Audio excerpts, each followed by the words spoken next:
I just remembered that 4 years ago from today was when I decided to put in my 2-week notice for the construction job I was working at.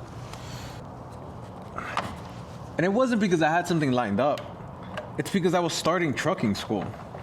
I went and got my CDL and paid the $4,000 that it was for the month-long progress.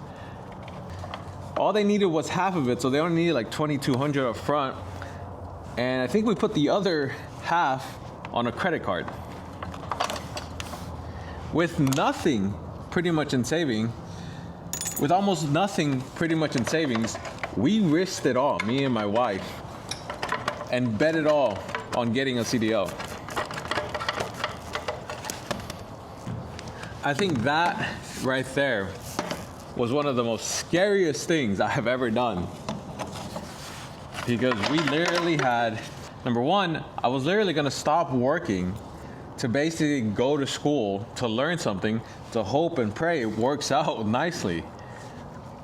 And for that whole month I was in school, I didn't work because it was like a full-time program. So for a whole month, my wife held it down.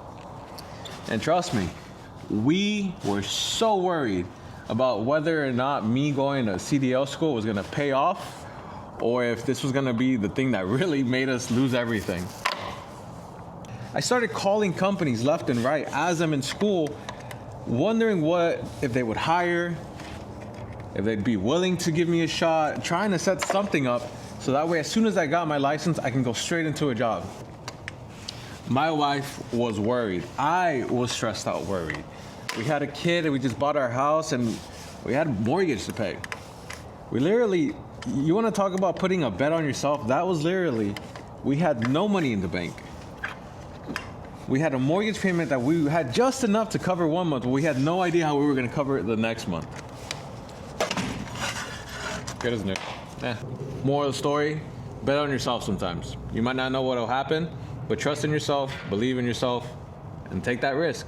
Because we didn't know how we were gonna pay the mortgage, but somehow, one way or another, we got it paid because I got the right job at the right time, trusting in myself, putting in the work.